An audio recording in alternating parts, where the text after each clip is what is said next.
बिस्मिल्लाहिर्रहमानिर्रहीम। अस्सलाम वालेकुम रहमतुल्लाहि व बरकातुहू। उम्मीद है तमाम नाज़रीन खैर आफियत से होंगे। शाह ऑनलाइन कुरान अकेडमी में एक बार हम फिर से हाजिर हैं।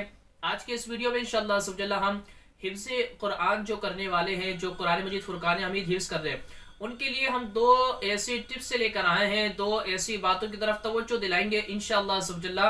अगर वो इसको फॉलो कर लेंगे, इस पर अमल कर लेंगे, तो आइंदा यानी वो जो हिफ्ज़ कुरान करने वाले हैं इंशाल्लाह जो सबक याद करेंगे, अपने असबाब को पढ़ेंगे, तो इंशाल्लाह उनको जल्दी याद होगा और इंशाल्लाह उनको पुख्तगी के साथ याद रहेगा।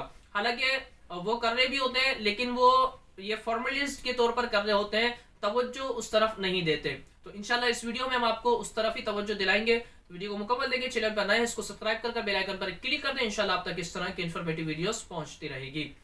तो जो तलबा कुरान मजीद फुरकान हमीद हिफ्ज़ कर रहे हैं, और या जिन्होंने हिफ्ज़ भी कर लिया है, अब वो अपने कुरान को पुख्ता रखना चाहते हैं, तो सबसे पहली बात उन्हें क्या क्या ये करना है कि नमाज जब आप पढ़ते हैं, तो नमाज के अंदर आप कुरान मजीद फुरकान हमीद को तरतीब वार आपने पढ़ना है, तरतीब वार आपने पढ़ना है।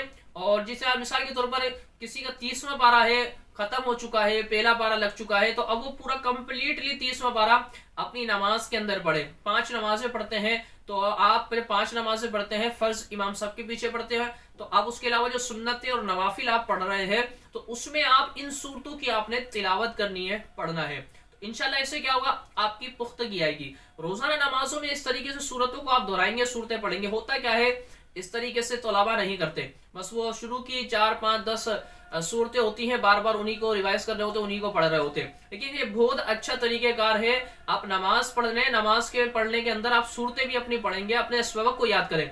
जो आपने सबक आपने कल सुनाना है, या आप जो कल सुना चुके हैं, आप उसको आप नमाज के अंदर पढ़ें, फिर देखें आपका सबक कैसा पुख्ता होता है। आपकी मंजिल भी इंशाल्लाह पुख्ता होगी, आपकी सबकी भी इंशाल्लाह सुजल्ला पुख्ता होगी। और कुरान मजीद फुरकान हमीद आप हिफ्ज़ करके जब खत्म कर लेंगे, यानी आप मुकम्मल कर लेंगे कुरान मजीद फुरकान हमीद हिफ्ज़, तो इंशाल्लाह सुजल्ला फिर आपको ऐसा याद होगा कि आपसे कहीं से भी कोई भी पूछ लेगा तो आप फौरन उसको बता देंगे।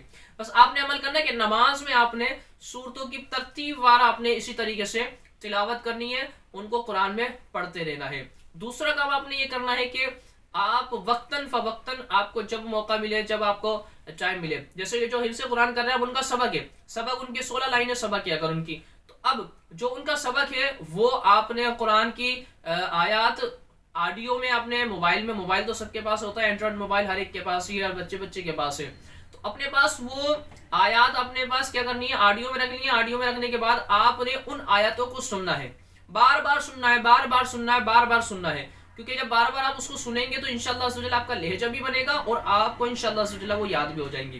तो ये दो तरीके अगर आप अपना लेंगे ना, एक तो नमाज के अंदर सूरतों की तिलावत करनी है, दूसरा ऑडियो के अंदर, ठीक है, उसको आपने सुनना है। ऑडियो में सुने, तवज्जो के साथ सुने, हो सके तो तन्हाई में बैठकर उसको बार बार सुने, फिर उसको आप पढ़े, तो इंशाल्लाह सुजल्ला आप खुद देखेंगे आपके अंदर कैसी तब्दीली आती है। अल्लाह तबारक व तआला हम सबको कुरान मजीद फुरकान हमीद समझकर इस पर अमल करने की तौफीक अता फरमाए। जो हिफ्ज़ कुरान करने, अल्लाह तबारक व तआला उनके लिए आसानी फरमाए। अस्सलामु अलैकुम रहमतुल्लाहि व बरकातुहू।